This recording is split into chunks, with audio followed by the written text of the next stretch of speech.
My name is Eleanor Thompson, and at 67 years old, I never imagined I'd be sitting in a hospital bed with 4 broken ribs, courtesy of my own son. The farm I'd spent 40 years building with my late husband was gone, sold just 3 days prior. The $1.2 million sitting in my bank account was what sent Bobby into a rage when I refused to loan him half. As the sheriff took my statement, tears blurred my vision not from pain, but from the decision I'd made while lying on my kitchen floor, gasping for breath as my son fled. If you're watching this and wondering whether family can really betray you this deeply, let me tell you the answer is yes. Before I continue this painful story, I'd love to know where you're watching from. Drop a comment below with your location, and hit that subscribe button if family drama stories like mine help you feel less alone in your own struggles. Trust me when I say, the journey I'm about to share will take turns I never could have predicted. I suppose I should start at the beginning, before everything fell apart. Frank and I were just 24 when we scraped together every penny we had for a down payment on that little farm outside of Millbrook, Ohio. It wasn't much to look at back then, a weathered farmhouse with peeling white paint, a leaning barn that threatened to collapse in the next strong wind, and 80 acres of neglected soil. But it was ours. Frank had grown up on a farm 2 counties over, and farming was in his blood. Me? I was a town girl, daughter of the local hardware store owner, but I fell in love with not just Frank but his vision for what our life could be. That first year nearly broke us. The bank loan payments were crushing, the well dried up in August, and our first crop yielded barely enough to break even. I remember sitting at our rickety kitchen table, bills spread out before us, wondering if we'd made a terrible mistake. "We can sell," Frank said, noticing my worry. "Move back to town, get regular jobs," but something in me refused to give up that easily. "No," I told him. "This is our dream. We keep going." And keep going we did, for 40 years. We expanded gradually, first to corn, then soybeans, eventually adding a small apple orchard that became known for the best cider in 3 counties. We raised our children there, Bobby and Sarah, teaching them the value of hard work and perseverance. The farm prospered through drought and flood, through market crashes and recoveries. Frank and I poured our sweat, blood, and tears into every inch of that land. It became more than property. It became our legacy. Then 5 years ago, on an ordinary Tuesday morning, Frank clutched his chest while checking the irrigation system and was gone before the ambulance could arrive. My husband of 42 years, the love of my life, my partner in everything, just gone. I was suddenly a widow at 62, solely responsible for a working farm. I tried. Lord knows I tried to keep it going. The first year after Frank died, I barely slept. I'd be up before dawn, working until my body screamed for rest, then falling into bed only to lie awake worrying about all the tasks I couldn't get to. Sarah offered to move back with her family to help, but they had built a good life in Michigan. I wouldn't hear of uprooting them. Bobby lived just 20 minutes away but was struggling with his own problems, which I'll get to shortly. By the 3rd year, I had to face facts. I wasn't getting any younger. My arthritis was getting worse, making it harder to handle the physical demands. I started hiring more help, but that ate into the already thin profit margins. I began to realize that holding onto the farm might be honoring Frank's memory, but it wasn't honoring his practical nature or his concern for my well-being. The decision to sell wasn't made in a day. It took months of soul-searching, of waking up in tears, of imaginary conversations with Frank about what he would want. Finally, I listed the property, praying for a sign that I was doing the right thing. That sign came in the form of Jessica and Michael Barnes, a young couple in their late 20s with the same dreams and determination that Frank and I had carried all those years ago. The day they toured the farm, I watched Jessica run her hand lovingly across the kitchen counter Frank had built, saw Michael's eyes light up as he examined the soil. They weren't wealthy, they were stretching to afford it with loans and family help, but they had plans and the energy to execute them. "We want to keep it a working farm," Jessica assured me. "We've been dreaming of a place like this for years." The closing was both one of the hardest and most peaceful days of my life. As I signed the final papers, I felt Frank's presence, his approval. The $1.2 million from the sale was more money than I'd ever had at once. My plans were modest: buy a small house in town, set aside money for my grandchildren's college education, and ensure I wouldn't be a burden to my children in my old age. If only I'd known then how Bobby would react to what he saw as his inheritance suddenly being liquid and accessible. But perhaps I did know. Deep down, there had been signs for years that my son's relationship with money was troubled, to say the least. Bobby had been such a sweet child. His teacher in second grade called him sunshine in human form because of his easy smile and eagerness to help others. He was the kind of boy who would give away his lunch if another child forgot theirs, who would stand up to playground bullies despite being small for his age. Frank and I were so proud of his kind heart. The farm wasn't easy for him, though. While Sarah took to farm life naturally, Bobby struggled with the demands and isolation. He was more interested in books and later, computers, than in learning how to repair a tractor or rotate crops. Frank tried not to show his disappointment, but Bobby felt it keenly. Looking back, I wonder if that was where the trouble began, his desperate need to prove himself worthy in his father's eyes. He met Melissa in high school. She was a bright, ambitious girl with plans to become a veterinarian. Bobby was smitten immediately, and they married right after graduation, despite our gentle suggestions to wait until they had more life experience. Melissa put her education on hold when she became pregnant with their first child, and again when their second came along 2 years later. Bobby was determined to support his family without help from us, taking a job at the Millbrook manufacturing plant. For a while, things seemed to be going well. Bobby worked hard, got promoted to shift supervisor within 5 years, then to operations manager 3 years after that. They bought a modest home not far from town, and Melissa finally started taking classes toward her long-delayed degree. The grandchildren, Lily and Jason, were the lights of my life, smart, kind kids who loved visiting the farm. The first hint of trouble came about 8 years ago. Bobby called late one night asking if he could borrow $5,000 for an investment opportunity that couldn't wait. Frank was hesitant, but I persuaded him, believing in our son's judgment.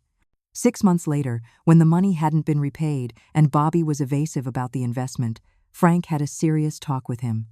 Bobby promised it was just a temporary setback. After Frank died, the requests became more frequent. $2,000 for car repairs, $8,000 for medical bills when Melissa broke her ankle. These seemed legitimate, and in my grief, helping my son gave me purpose.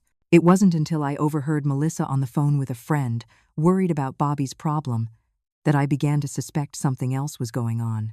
I invited Melissa for coffee while the kids were in school. At first, she was reluctant to talk, but eventually, the truth came pouring out. Bobby had developed a gambling problem after his promotion to management. What started as poker nights with colleagues escalated to online betting, then casino trips to Columbus. The investment opportunity had been a high-stakes poker game. The car repair money had gone straight to a bookie. The medical bills for Melissa's ankle had been paid by her parents. "I've tried everything," she confessed, tears streaming down her face. Therapy, support groups, cutting up credit cards. He'll be good for a few months, then I'll find receipts from the casino or notice money missing from our account. I was stunned and heartbroken. How had I missed this? Was I so consumed with my own grief and the farm that I'd failed to see my son spiraling downward? Things came to a head 2 years ago. Bobby was called into an emergency meeting at work. His supervisor had discovered discrepancies in the department budget. Bobby had been borrowing from company accounts, convinced he could win enough to replace it before anyone noticed. The amount was substantial, nearly $40,000. The company gave him a choice: pay it back in full immediately and resign, or face criminal charges. He came to me in desperation. I was horrified, but couldn't bear the thought of my son in prison. I took out a second mortgage on the farm and paid the money back. Bobby promised to get help, to change. He swore this was his rock bottom. I wanted so badly to believe him. Within 6 months, he'd lost his new job. Melissa finally reached her breaking point when she discovered he'd taken out a loan against their house without her knowledge. She packed up the children and moved in with her parents, filing for divorce shortly after. Bobby didn't even fight for custody, knowing he was in no position to care for the kids. His next phase involved a series of increasingly unrealistic business ventures. A food truck despite no culinary experience. A landscaping business despite having never shown interest in plants. A tech startup with a vague business model he couldn't clearly explain. Each one required seed money, which he sought from me with elaborate presentations and desperate promises. I began saying no more often, suggesting he seek professional help instead. His resentment grew with each refusal. He'd accuse me of not believing in him, of loving Sarah more, of holding his past mistakes against him. The sweet boy I'd raised became a stranger who could manipulate and intimidate with frightening skill. 6 months ago, Bobby showed up at the farm, suitcase in hand. He'd been evicted from his apartment. Could he stay just until he got back on his feet? Against my better judgment, I cleared out Frank's old office in the guest house and let him move in. I told myself it was temporary, that having him close might help me guide him back to stability. Instead, his sense of entitlement grew. He began speaking of the farm as our place and making suggestions about how I should manage it. When I mentioned considering selling, he became agitated, insisting we could make it profitable again if I just invested in some of his ideas. I changed the subject, but the seed of worry had been planted. I didn't tell him when I listed the property. I didn't tell him about the interested buyers, and I certainly didn't tell him about the closing until it was done. Perhaps that was my first mistake, or perhaps it was the countless times before when I'd cushioned his falls instead of letting him face the natural consequences of his actions. Either way, the path was set for what would become the worst day of my life. The morning after the closing, I woke up feeling strangely peaceful. The weight of the farm had lifted from my shoulders. I spent the early hours walking the property, saying goodbye to each familiar spot: the old oak where we'd hung the children's swing, the pond where we'd taught them to swim, the backfield where Frank and I used to sit and watch the sunset. Tomorrow, the Barnes family would take possession. But today, it was still mine to remember. Bobby had been noticeably absent for several days, which wasn't unusual when he was on one of his gambling binges. I hadn't told him about the sale completion, partly because I couldn't reach him and partly because I dreaded his reaction. I planned to break the news when he returned, to explain my decision calmly and share my plans for the money, which included setting aside funds for his children's education. Around noon, I was in the kitchen, making myself a simple lunch: tomato soup and a grilled cheese sandwich, Frank's favorite rainy day meal. The sound of tires on gravel caught my attention. Through the window, I saw Bobby's beat-up Honda pulling in fast, stopping with a jerk. He got out, slamming the door, and I could tell by his walk, quick, determined strides, that something was wrong. I took a deep breath, wiping my hands on a dish towel. Perhaps someone had already told him about the sale. Small towns have no secrets. I turned the heat down under the soup and prepared to face my son. The screen door banged open. "Mom?" Bobby's voice sounded artificially casual, which immediately put me on alert. He appeared in the kitchen doorway, unshaven, wearing the same clothes I'd seen him in 3 days ago. His eyes had that hollow, desperate look I'd come to recognize. "Hello, sweetheart. I was just making lunch. Would you like some soup?" I kept my voice light, buying time to gauge his mood. "Sure. Sounds good." He sat at the kitchen table, drumming his fingers on the wood. So, I ran into Dave Miller at the gas station. Dave Miller was our banker. My stomach tightened. "Oh? Yeah." He congratulated me on the farm sale. Said it was a good price in this market. Bobby's voice remained casual, but his eyes never left my face. Funny thing is, this was news to me. I turned to face him fully. "I was going to tell you today. I only just completed the sale yesterday." "Yesterday?" He nodded slowly. "And when did you decide to sell the family farm without discussing it with your family?" "Bobby, we've talked about this. I'm getting older. I can't manage this place alone anymore. We talked about possibilities. We didn't talk about you actually doing it." His voice rose slightly. "This is my inheritance we're talking about. Dad would have wanted, your father would have wanted me to be practical," I interrupted firmly. "The farm was losing money. It needed work I can't do and can't afford to hire out." Bobby stood up, pacing the kitchen. "So who'd you sell to? How much?" I hesitated, then decided honesty was best. "A young couple. The Barnes." They remind me of your father and me when we started. They paid $1.2 million. He stopped pacing abruptly. $1.2 million?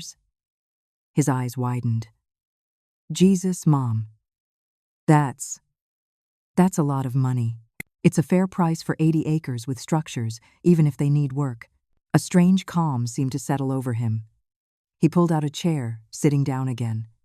Okay, so what's the plan? For the money? I ladled soup into bowls, buying myself a moment to think. I'm going to buy a small house in town. Something manageable. Put some aside for Lily and Jason's college funds. The rest will be for my retirement so I won't burden you or Sarah. That sounds smart, he said, nodding. I placed a bowl in front of him, feeling uneasy at his sudden reasonableness. But you know, there's a lot you could do with that kind of money. Investments that could grow it substantially. And there it was. I sat across from him with my own bowl. I'm not interested in risky investments, Bobby. I need security at my age. Who said anything about risky? His smile didn't reach his eyes. I've been researching some opportunities. Very solid. Minimum 30% return in 6 months. Bobby, just hear me out, Mom. He leaned forward intensely. There's this real estate development in Columbus. They're converting an old factory into luxury condos. Ground floor units are already sold out. I have a contact who can get us in on the second phase, but the buy-in is steep. $600,000. I nearly choked on my soup. $600,000? Half of everything I got for the farm? It would be a loan. From you to me. I'd pay you back with interest when the project completes. Everyone wins. He was talking faster now, the way he always did when pitching one of his schemes. You double your money. I get back on my feet. I could buy a place for the kids to visit. Maybe even convince Melissa to give us another chance. I put down my spoon. Bobby, I think you should consider getting some professional help. For your gambling. His face darkened. This isn't gambling. This is a legitimate business opportunity. Even if it is, which I doubt, I'm not in a position to make that kind of loan. The money is earmarked for my future and the grandchildren's education. So you'll provide for everyone except me? Your own son? His voice took on a dangerous edge I'd heard before. But never directed at me. That's not what this is about. I've helped you many times, Bobby. But I can't keep enabling behavior that hurts you and everyone around you. I stood up, moving toward the counter to put distance between us. I think you should consider a gambling addiction program. I'd be happy to help you find one. He stood too, his chair scraping loudly against the floor. You think I'm an addict? After everything I've done for this family? What exactly have you done, Bobby? Besides take and take and take. The words escaped before I could stop them, years of frustration finally boiling over. Your father and I built this farm from nothing. You've thrown away every opportunity we ever gave you. His face contorted with rage. You self-righteous old bitch. You think you're so much better than me? You and Dad were just lucky. Right place, right time. Luck? We worked 16-hour days for decades. I was shouting now too, my own anger rising to meet his. We sacrificed everything to give you and Sarah a good life, and now you're punishing me because I'm not perfect like Saint Sarah. He moved toward me, backing me against the counter. Where's my share, Mom? Where's what Dad would have wanted me to have? Your father would be ashamed of what you've become, I said quietly. Something snapped in his eyes then. He grabbed my shoulders, shoving me hard against the edge of the counter. The pain was instant and shocking as my side hit the granite edge. I lost my balance, falling awkwardly to the floor, a sickening crack resonating through my body as I landed. The pain was blinding. I couldn't breathe, each attempt sending daggers through my chest. Bobby stood over me, his expression shifting from rage to shock as he realized what he'd done. Mom? Mom? I didn't mean. He knelt beside me, reaching out, then pulling back as I flinched away. Get out, I gasped, each word a torment. Get out. He backed away, panic replacing anger. I'll call an ambulance. No. Just go. I couldn't bear to look at him. He hesitated, then grabbed his car keys from the counter and fled. I heard his car start, gravel spraying as he accelerated down the driveway. Alone on the cold kitchen floor, I dragged myself inch by excruciating inch toward the phone on the wall, knowing with each movement that something had fundamentally broken between us, something far more important than ribs. The harsh fluorescent light was the first thing I noticed when I regained consciousness. The steady beep of machines and antiseptic smell told me I was in a hospital before I even opened my eyes fully. The pain in my side was duller now, masked by what I assumed were powerful painkillers flowing through the IV attached to my arm. "Eleanor? Can you hear me?" A familiar voice drew my attention. Sheriff Jim Miller leaned forward in a chair beside my bed, his weathered face creased with concern. Jim and I had gone to high school together, and he'd been friends with Frank for over 40 years. "Jim," I croaked, my throat dry. "How long have I been here?" "About 8 hours. You've been in and out." He handed me a cup of water with a straw, helping me take small sips. "The doctor says you have 4 broken ribs and a bruised lung. They're keeping you for observation because of your age." The events before the ambulance came rushing back: Bobby's rage, the shove, the sickening crack as I hit the floor. Tears sprang to my eyes. "Eleanor," Jim said gently. "The paramedics suspected this wasn't just a fall. The pattern of injury suggests someone pushed you hard." He paused. "Was it Bobby?" I turned my face away, tears sliding into my hair. How had it come to this? My own son. "I need to know, Ellie," Jim pressed, using my old nickname. "If someone assaulted you, I need to file charges." "He didn't mean it," I whispered, the words automatic after years of making excuses for Bobby. Jim sighed heavily. "That's not an answer, and we both know it. Bobby's car was seen speeding out of your driveway. He hasn't been to his apartment. No one can reach him." A nurse entered, checking my vitals and adjusting something on one of the machines. When she left, Jim leaned closer. "This isn't the first incident, is it? The things Melissa hinted at during their divorce, the money problems. Eleanor, has he threatened you before?" "Not physically," I admitted, "but there have been episodes when I wouldn't give him money." Jim took out a small notebook. "I'm going to need you to make a statement. Everything that happened today. And I'm putting out an APB for Bobby." As I recounted the events: Bobby's demand for money, my refusal, the escalation to violence, I felt something shift inside me. The fear and pain were still there, but alongside them grew a resolve I hadn't felt in years. On that kitchen floor, gasping for breath, I'd made a decision. No more enabling, no more excuses, no more sacrificing my well-being, financial or physical, for someone who refused to take responsibility for his own life. "I want to press charges," I said when I finished my account. The words felt strange in my mouth, but also right. Jim nodded solemnly. "I think that's wise, Ellie. He needs consequences this time." After Jim left, I lay back against the pillows, exhausted. The hospital room felt sterile and lonely.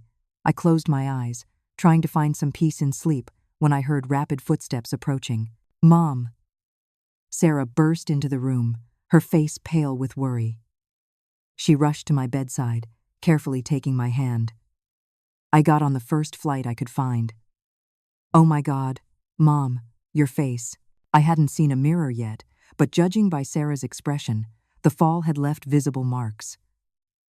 My youngest child looked both terrified and furious.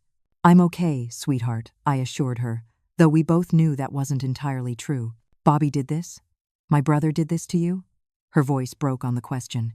I nodded, unable to deny it any longer. "He wanted money from the farm sale." "A lot of money. For gambling?" Sarah's tone was bitter. She'd been cleaning up Bobby's messes alongside me for years. "He said it was for an investment, a real estate project."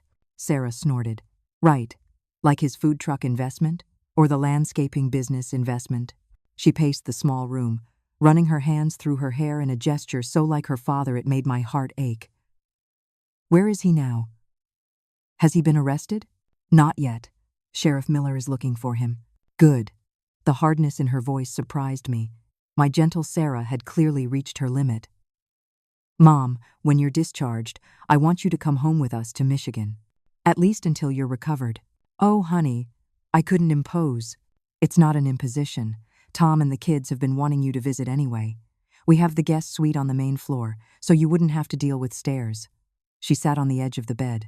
Please, Mom, I can't bear the thought of you alone while you're healing, especially if…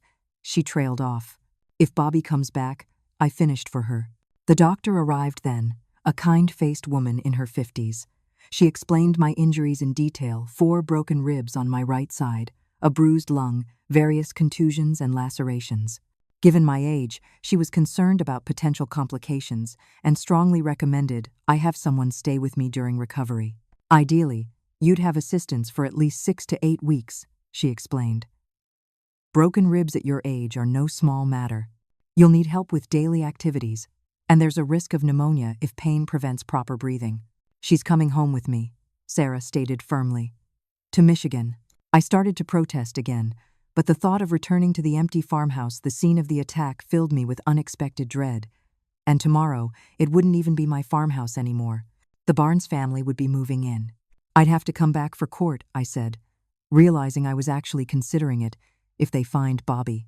Then we'll come back for court, Sarah replied without hesitation. Mom, please. Let me take care of you for once. Looking at my daughter so capable, so loving, I felt a wave of gratitude wash over me. While one child had betrayed my trust in the worst way imaginable, the other was stepping up without question. I nodded slowly, careful not to aggravate my injuries. All right, Michigan, it is. But just until I'm on my feet again, Sarah smiled, squeezing my hand gently. We'll see. I know this part of my story resonates with many of you watching.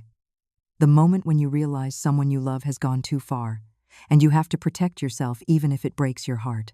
If you faced a similar betrayal, drop a comment below. Sometimes just knowing we're not alone in these painful family situations helps us find the strength to set healthy boundaries. And if my story is helping you, please hit that like button. Each one reminds me that sharing these difficult experiences serves a purpose beyond my own healing. The journey to Michigan was grueling. Every bump in the road sent pain shooting through my side despite the medication. Sarah had arranged for a medical transport service rather than risking a commercial flight, but even their specialized vehicle couldn't completely cushion me from the jolts of highway travel. By the time we arrived at Sarah's home in Ann Arbor, I was pale and sweating from pain and exhaustion. Sarah's husband Tom met us at the door. A professor of engineering at the university, Tom had always been quietly supportive of our family, even during Bobby's worst episodes. He helped me carefully into a wheelchair and guided us through their beautiful Tudor-style home to the guest suite they'd prepared. We've set everything up for maximum comfort, he explained, showing me the adjustable bed, the emergency call button that would alert their phones, the mini fridge stocked with water and snacks within easy reach. Sarah's taken family leave from the hospital for the next 2 weeks, and I've arranged a flexible teaching schedule this semester. The kindness overwhelmed me. I don't know how to thank you both. You don't need to thank family, Eleanor, Tom said simply. Sarah and Tom's children, my grandchildren Emma and Liam, approached cautiously that first evening. At 14 and 16, they were old enough to understand something serious had happened, but young enough to be frightened by seeing their grandmother injured. Sarah had told them a sanitized version that I'd had an accident at the farm rather than the ugly truth about their uncle. Over the next few days, as I settled into a routine of rest, medication, and gentle movement as prescribed by my doctor, I found unexpected peace in being cared for. After decades of being the caregiver for Frank, for our children, for the farm, surrendering to help felt like a foreign language I was slowly learning to speak. Sarah was a godsend. As a nurse practitioner, she monitored my recovery with professional precision combined with daughterly tenderness. She changed my bandages, tracked my medication, and gently encouraged the breathing exercises that were painful but necessary to prevent pneumonia. A week into my stay, I was sitting in the sunroom, wrapped in blankets despite the warm spring day, when the phone rang. Sarah answered in the kitchen, and I could tell from her suddenly hushed tone that it was important. She appeared in the doorway moments later, her expression guarded. That was Sheriff Miller, she said, sitting beside me. They found Bobby. My heart skipped. Where? Las Vegas. He was arrested after causing a disturbance at a casino when they cut off his credit. The local police ran his information and found our APB. She reached for my hand. They're extraditing him back to Ohio. I closed my eyes, relief and sorrow washing over me in equal measure. At least he was alive. At least he hadn't done something irreversible in his desperation.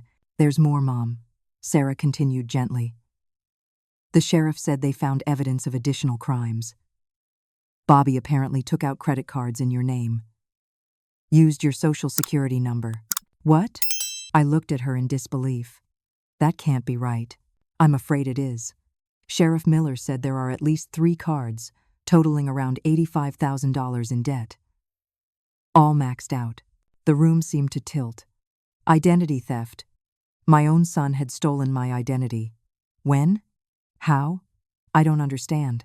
He had access to all your personal information at the farm. Your mail. Your computer. Sarah's voice was strained. The sheriff wants to know if you'll press additional charges for identity theft. More charges? The weight of it all crushed down on my already broken body. Bobby was already facing assault charges.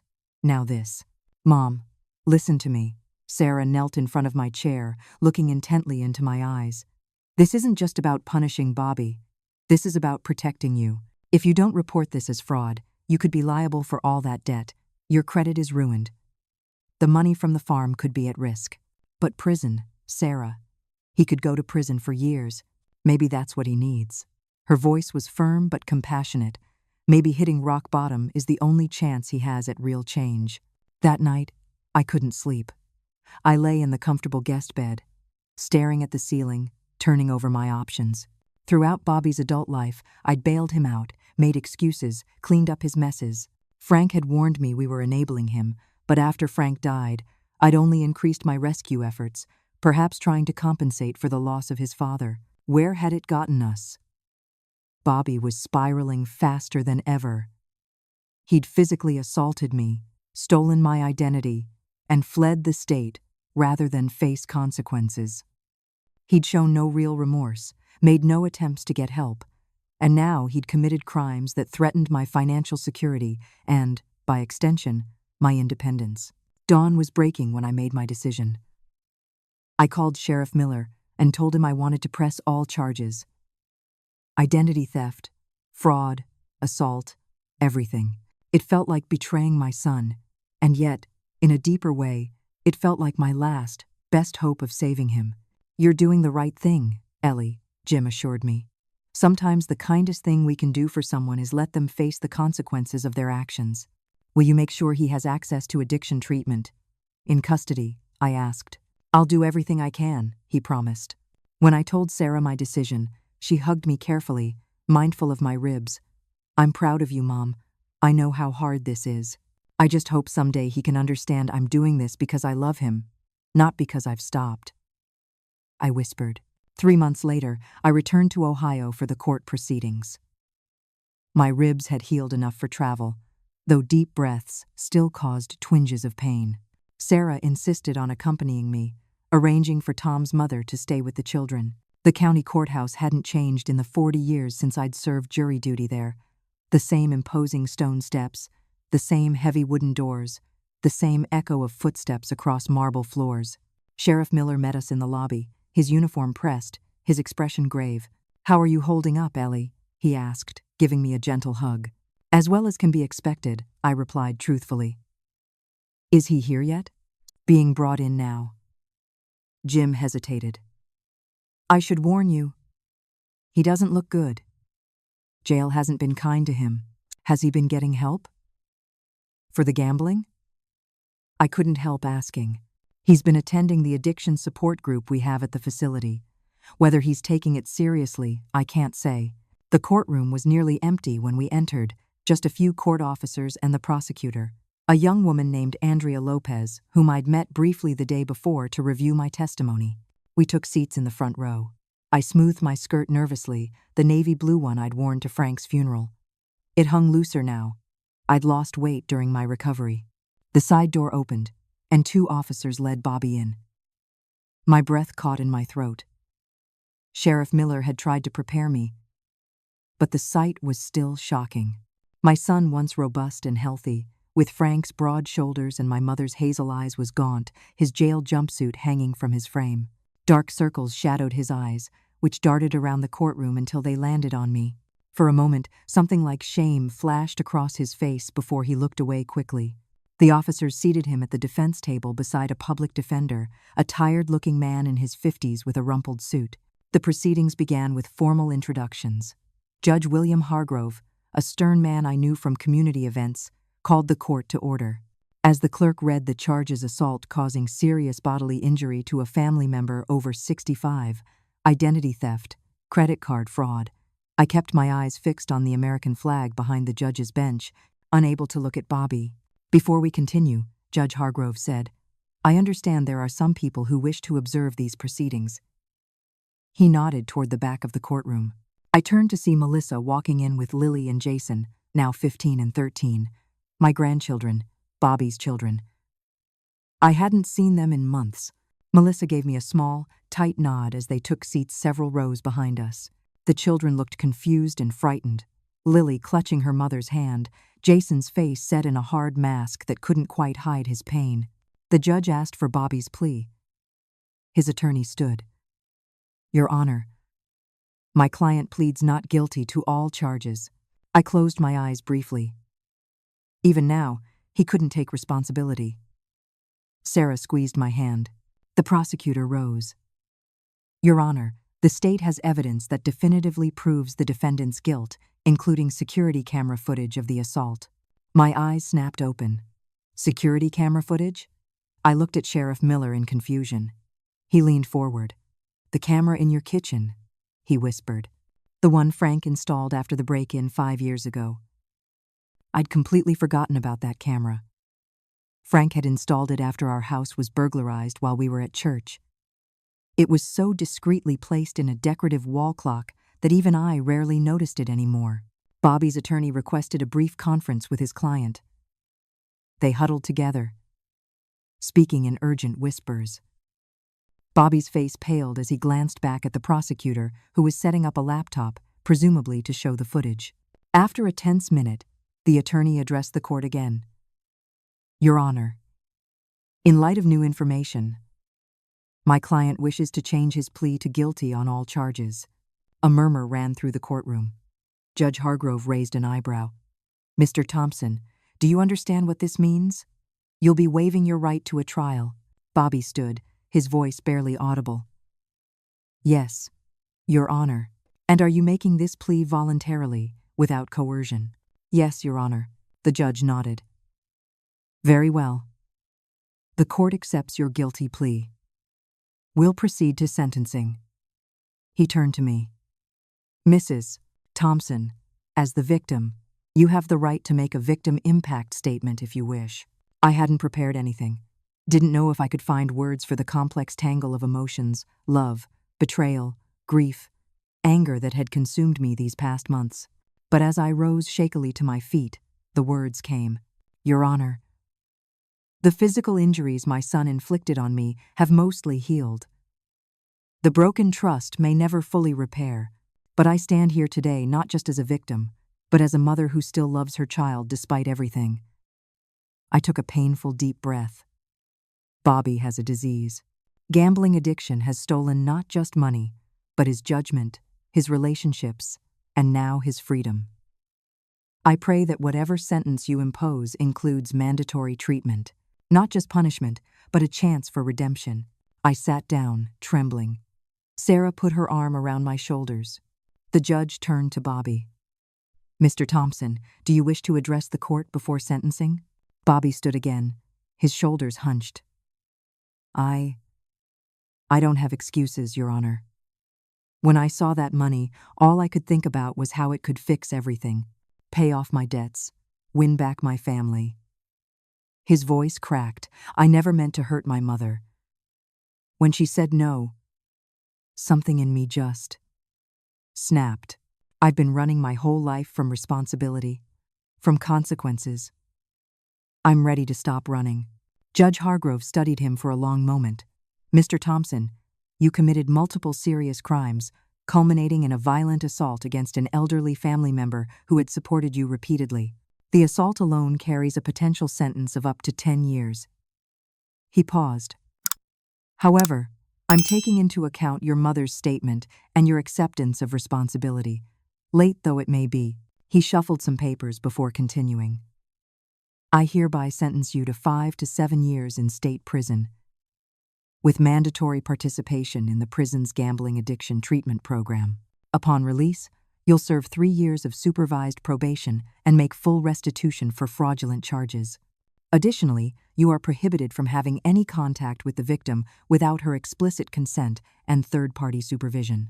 The gavel came down with finality. As the officers approached to take Bobby away, he turned toward me.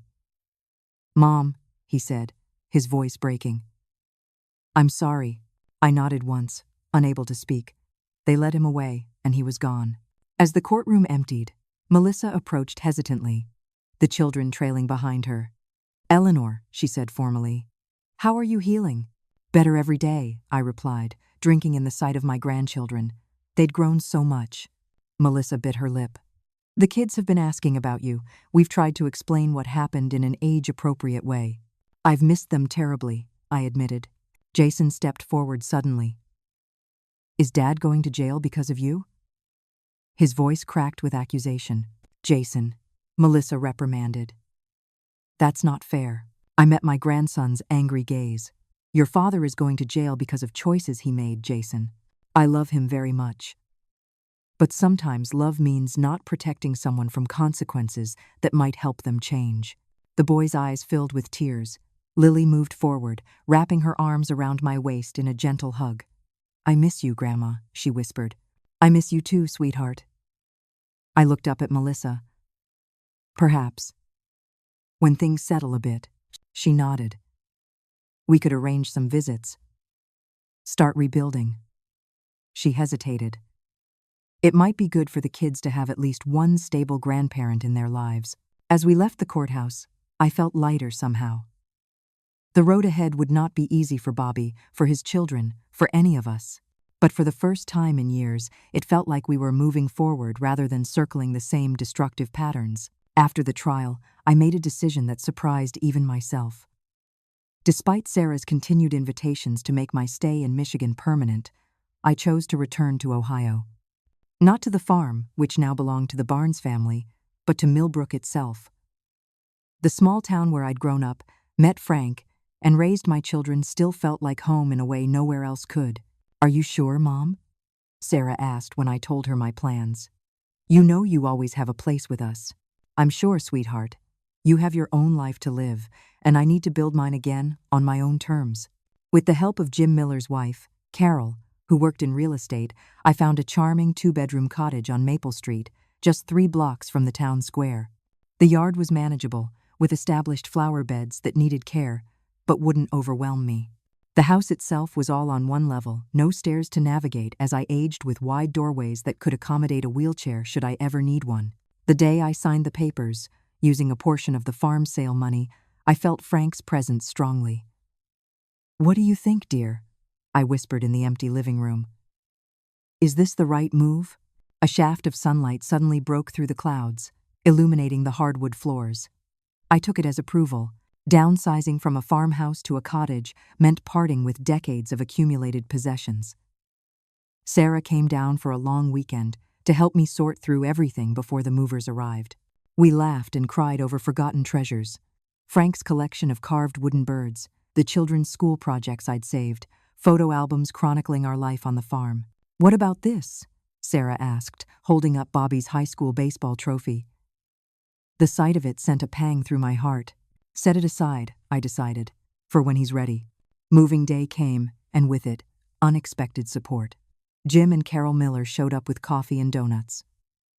3 couples from my church arrived with casseroles and helping hands. Even Mr.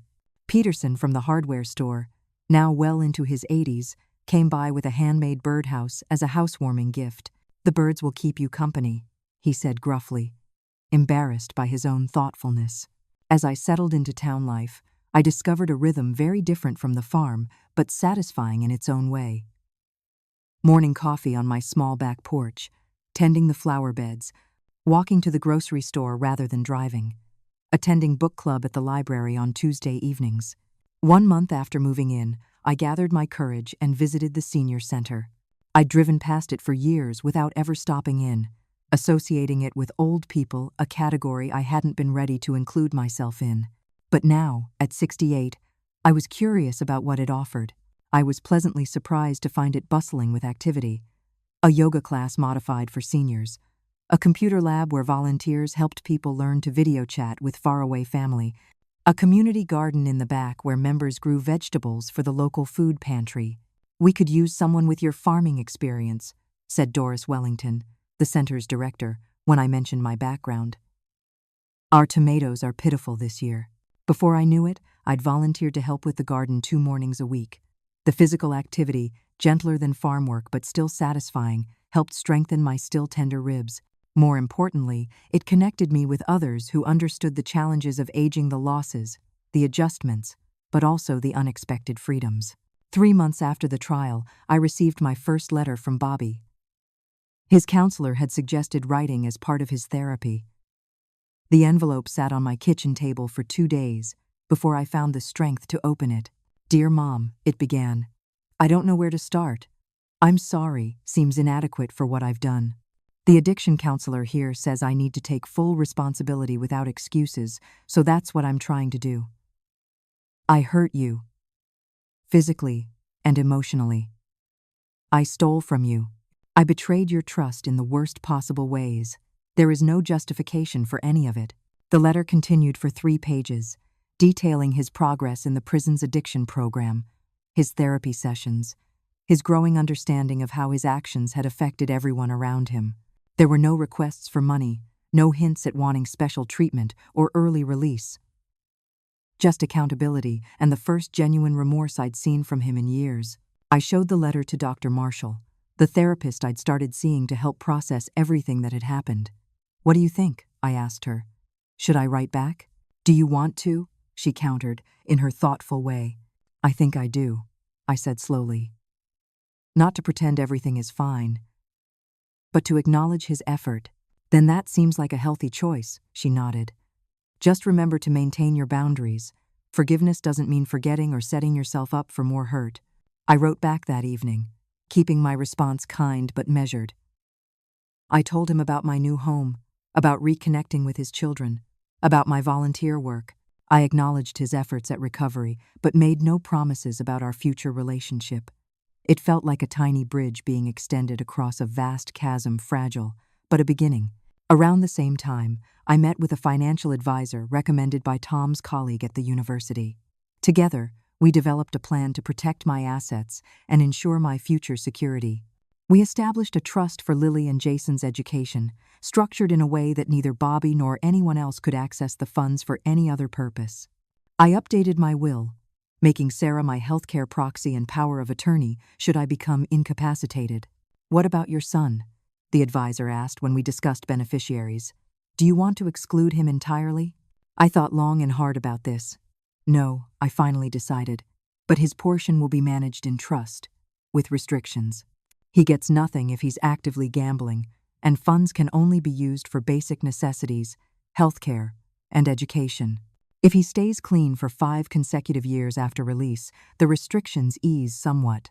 6 months into my new life, I received an unexpected invitation. The local elementary school was looking for volunteers for their reading program. Would I be interested in coming in twice a week to listen to second graders practice? It was through this program that I met George Sullivan, a retired high school English teacher whose wife had passed away from cancer 2 years earlier. At 70, he was still sharp and energetic, with a dry wit that made me laugh for the first time in what felt like forever. "The secret to getting 8-year-olds to love reading is simple," he confided during our volunteer orientation. "Dramatic voices for all the characters and judicious bribery with stickers." We fell into a friendship naturally, comparing notes on the children's progress, sharing lunch in the teacher's lounge. When he invited me to a community band concert in the park, I surprised myself by accepting. "Is this a date?" I asked bluntly as we spread a blanket on the grass. "Because I should warn you, I come with a lot of baggage these days." George smiled, the corners of his eyes crinkling. "Eleanor, At our age, who doesn't? Yes. It's a date. No, I don't expect anything except pleasant company and possibly sharing my popcorn, if you ask nicely. As the band played old Glenn Miller tunes under the summer stars, I felt something I thought had died with Frank, a flutter of possibility, a reminder that my story wasn't over yet. It wasn't the same as the all-consuming love I'd shared with my husband, but it was warm and gentle and good in its own way. Life would never be what I had planned. The farm was gone. My relationship with my son was forever altered. My body carried new aches and vulnerabilities. But sitting there in the soft evening air, listening to music with a kind man who asked nothing of me except my company, I realized something profound. I was happy, not despite everything that had happened, but somehow because of it. Every painful step had led me here, to this unexpected new chapter I never would have chosen, but was now embracing wholeheartedly. 3 years passed in a rhythm I grew to love. My cottage became truly home, filled with carefully chosen mementos from the farm and new treasures that reflected this chapter of my life. My relationship with George deepened into a comfortable companionship. We each maintained our separate homes, but spent most evenings together, cooking dinner, watching old movies, or simply reading in companionable silence. My bond with Lily and Jason strengthened as well. Melissa, to her credit, never used Bobby's actions to keep the children from me. They visited one weekend a month, and I treasured watching them grow. Jason's initial anger gradually softened as he matured. Lily, always more openly affectionate, became my regular phone call every Wednesday evening. Throughout this time, Bobby and I maintained our correspondence. His letters evolved from awkward apologies to thoughtful reflections on his therapy, his daily prison routine, the books he was reading. I responded with news of his children, updates on my life, occasional photos of family gatherings he couldn't attend. We built a relationship on paper that was, in some ways, more honest than the one we'd had in person. Then, on an ordinary Tuesday morning, I received a letter different from the others. It wasn't from Bobby directly, but from his prison counselor, Dr. Renee Martinez. Dear Mrs. Thompson, it began formally. I'm writing with your son Robert's permission and encouragement. Over the past 3 years, I've been working closely with him in both individual and group therapy settings. While I cannot share confidential details of our sessions, I can tell you that Robert has shown exceptional commitment to his recovery. The letter detailed Bobby's consistent attendance at Gamblers Anonymous meetings, his role as a peer mentor for new inmates struggling with addiction, his perfect disciplinary record. He had completed not just the mandatory treatment program, but additional voluntary counseling and courses in financial management and anger control. Robert has expressed deep remorse for his actions and has worked diligently to understand the patterns that led to his criminal behavior, Dr. Martinez continued. He has asked me to inquire whether you would be willing to participate in our restorative justice program. This would involve a facilitated meeting between the two of you, where Robert would have the opportunity to make amends directly, and you could express the full impact his actions had on your life. The letter included a pamphlet about the program, emphasizing that participation was entirely voluntary and could be terminated at any point if I felt uncomfortable. Dr. Martinez provided her credentials and contact information. Should I have questions? I sat with the letter for several days, unsure how to respond. Part of me wanted to believe in Bobby's transformation. Another part remembered all the previous false starts. The promises broken. The trust betrayed. I finally brought the letter to my weekly session with Dr. Marshall. What do you think? I asked after she'd read it. The program itself is legitimate and can be healing when both parties are genuinely ready, she said thoughtfully. The question is, are you ready? And do you believe he is? I don't know, I admitted. His letters seem sincere, but I've been fooled before. What would you hope to get from such a meeting? She pressed. I considered this carefully. Closure, maybe? Not to close the door on our relationship, but on the fear. I'm tired of flinching whenever the phone rings unexpectedly, of wondering if the progress in his letters is real or another manipulation. Those are valid reasons, she nodded. But remember, you can set boundaries for this meeting. You can bring support people. You can leave if it becomes too much. After another week of reflection, I called Dr. Martinez and agreed to participate, with conditions. The meeting would be held at the prison, not outside. Dr. Marshall would accompany me, and I reserved the right to end the conversation at any point. The day of the meeting, George drove me to the prison, but waited in the visitors' parking lot. "I'll be right here if you need me," he promised, squeezing my hand. Dr. Marshall met me at the entrance, her calm presence reassuring as we went through security checks and were escorted to a private conference room. Dr. Martinez greeted us warmly. "Robert will be brought in shortly," she explained. "I'll facilitate the conversation, but this is your space to communicate openly. There are no scripted outcomes here." When Bobby entered, I barely recognized him. The gaunt, desperate man from the courtroom had been replaced by someone physically healthier, clear-eyed, straight-backed. His prison uniform was crisp and clean. His hair, now showing strands of early gray, was neatly trimmed. "Mom," he said softly, taking the seat across from me. "Thank you for coming." "Hello, Bobby," I managed, my prepared words suddenly vanishing. Dr. Martinez guided us through the initial awkwardness, explaining the format and goals of the meeting. Then she turned to Bobby. "Robert, you've prepared a statement. Would you like to begin there?" He nodded, taking a deep breath. "Mom, I've thought about this moment for 3 years, rehearsed what I'd say 1,000 times. And now I'm afraid nothing will come out right." His hands trembled slightly on the table. "But I'll try." He spoke without notes, his gaze steady on mine. "What I did to you was unforgivable. Not just the assault, which was horrible enough, but the years of manipulation, lies, and theft leading up to it. I used your love against you. I took advantage of your grief after Dad died. I played on your hopes that I would change, all while having no real intention of doing so." Bobby described his gradual understanding of his addiction's progression, from casual gambling to obsession to crime. He talked about recognizing the patterns of entitlement and victim mentality he'd cultivated to justify his actions. "The hardest part," he said, "was admitting that I'm not the hero of this story. In my mind, I always cast myself as the underdog, the one who deserved a break, the one everyone misunderstood. It took months of therapy to see that I was actually the villain in many people's stories, especially yours." What struck me most was not just what he said, but what he didn't ask for. There were no requests for money, no hints about early release, no suggestions that I use my influence with the parole board. Instead, he shared his journal, where he documented his growing understanding of the damage he'd caused. "I don't expect forgiveness," he concluded. "I'm not even sure I deserve a relationship with you when I'm released. All I can say is that I'm doing everything in my power to become someone who would never hurt you again. Not because I want something from you, but because it's the right thing to do." When it was my turn to speak, I found myself unexpectedly calm.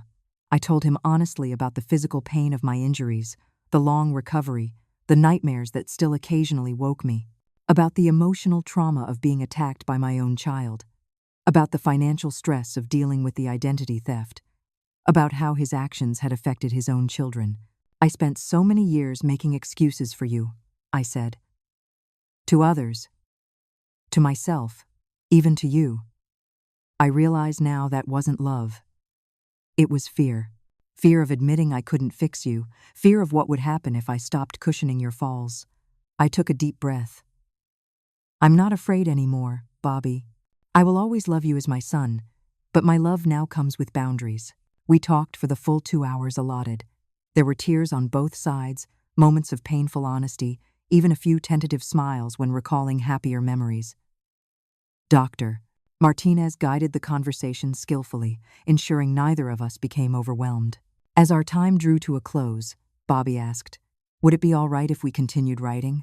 I understand if you want to stop." "I'd like to continue," I said, surprising myself with how true it was. "I can't make promises about what happens when you're released. That will depend on your continued recovery and choices. But for now, yes, let's keep writing." On the drive home, I sat quietly beside George, processing the experience. "How did it go?" he finally asked. "Better than I expected," I admitted. For the first time in years, I saw my actual son, not the addiction wearing his face. I gazed out the window at the passing landscape. "I'm cautiously hopeful, but also realistic. That sounds like wisdom to me, George said, reaching for my hand. That night, I added a note to my journal, a practice Dr. Marshall had encouraged from our first session. Today I sat across from the son I thought I'd lost forever, I wrote. I don't know what the future holds for us, but I know that I am strong enough to face it, whatever comes. Not despite the broken ribs that changed everything, but because of them. Sometimes the things that break us also rebuild us, stronger at the fractured places. Happy birthday, Mom, Sarah called from my kitchen, where she was putting the finishing touches on a homemade cake. It was my 72nd birthday, and my cottage's small garden was filled with more people than I'd ever expected to have in my life at this stage. Sarah and Tom had driven down from Michigan with Emma and Liam, now in college and high school respectively. Melissa had brought Lily and Jason, 17 and 15 now, tall and poised on the cusp of adulthood. George was manning the grill, chatting amiably with Jim and Carol Miller.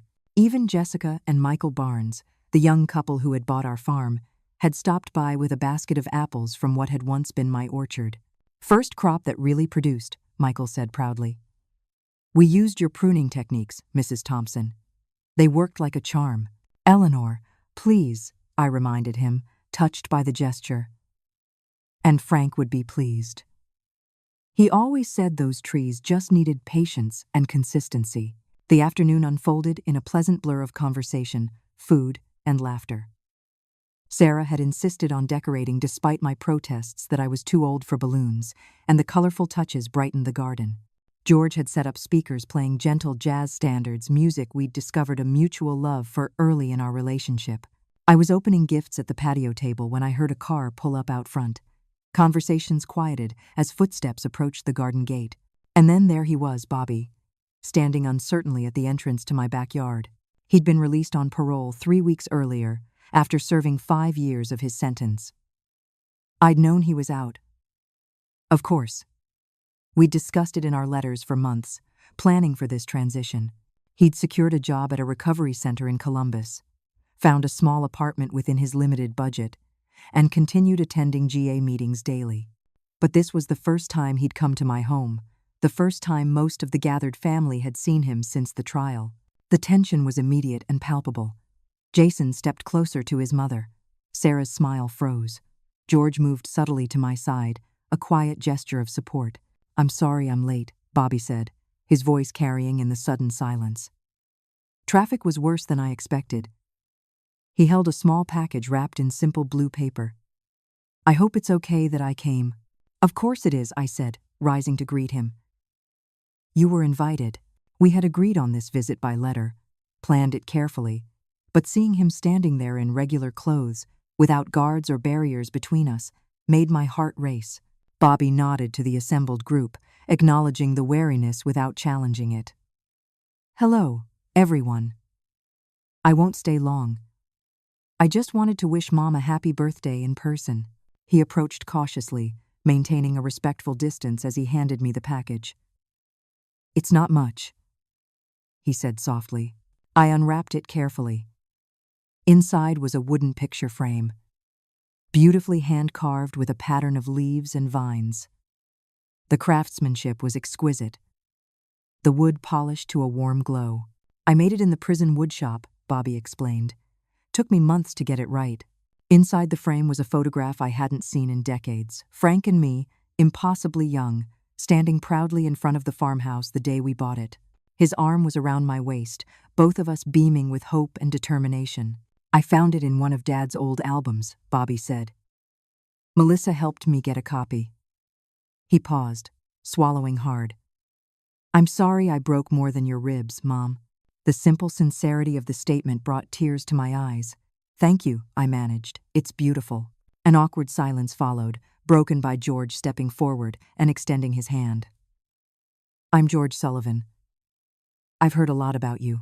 All bad, I'm sure, Bobby said, with a self-deprecating smile.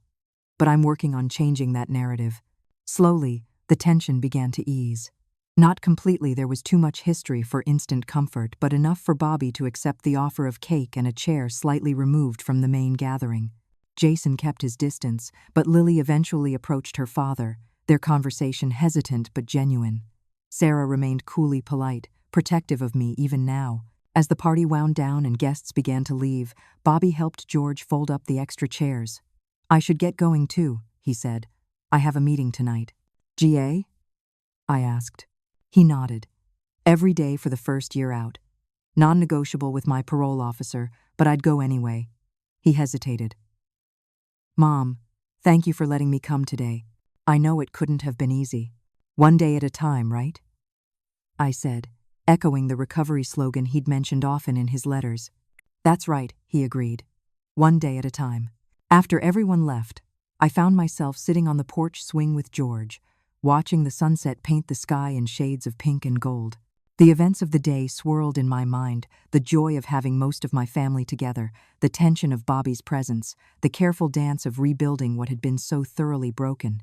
"Penny for your thoughts," George said, his arm warm around my shoulders. "I was just thinking about how strange life is," I replied. 5 years ago, I thought I'd lost everything: Frank, the farm, my relationship with my son, almost my life. I never could have imagined sitting here now, with you, with a different kind of happiness." George nodded thoughtfully. "Life rarely follows the path we expect, does it? Sometimes the detours, painful as they are, lead us where we need to be." The irony wasn't lost on me.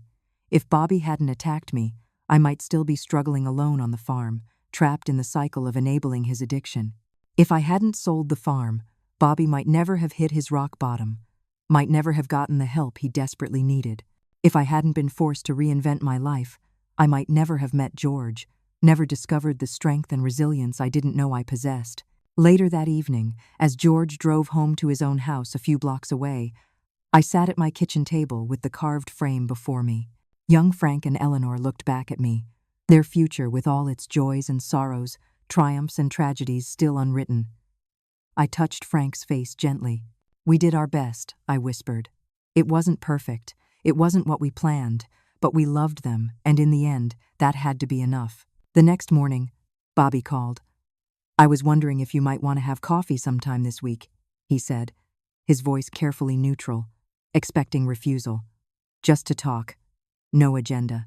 I thought about it for only a moment. "Yes," I said. "I think I'd like that." And so, on Wednesday afternoon, I found myself sitting across from my son at a small table outside the Millbrook coffee shop. The conversation was sometimes stilted, sometimes surprisingly easy. We talked about his job at the recovery center, where he helped other addicts find their way back from the brink, about Lily's college plans and Jason's reluctance to reconnect, about neutral topics like the unusually warm fall weather and the new movie theater being built downtown. We didn't discuss the assault directly. That ground had been covered thoroughly in our prison meetings and letters. Instead, we began the delicate work of discovering who we were now, after everything. As we walked back to my car, Bobby stopped suddenly. "Do you think we'll ever get past this?" he asked, the question bursting from him as if he couldn't contain it any longer. "Will you ever truly forgive me?" I looked at my son, no longer the desperate addict who had broken my ribs and my heart, not yet the fully redeemed man he was working to become, but somewhere in the painful, hopeful in-between. "Forgiveness isn't a one-time decision, Bobby," I said gently. "It's a choice I make every day. Some days it's easier than others. But I'm making it, day by day." He nodded, understanding the gift and the boundary contained in my words. "One day at a time," he said again. "One day at a time," I agreed. "I've been sharing my story because I know so many of you out there are dealing with family betrayals of your own. Whether it's addiction, like in my case, financial betrayal, or other painful family situations, know that healing is possible even when reconciliation isn't. If something in my journey has touched you or helped you feel less alone, please consider liking this video and subscribing to this channel. Your comments mean the world to me. I read every single one. Share your own family healing stories below if you feel comfortable. Remember, even in our darkest moments, we're never as alone as we think we are. Thank you for walking this path with me, and may you find the strength you need for whatever challenges your family is facing.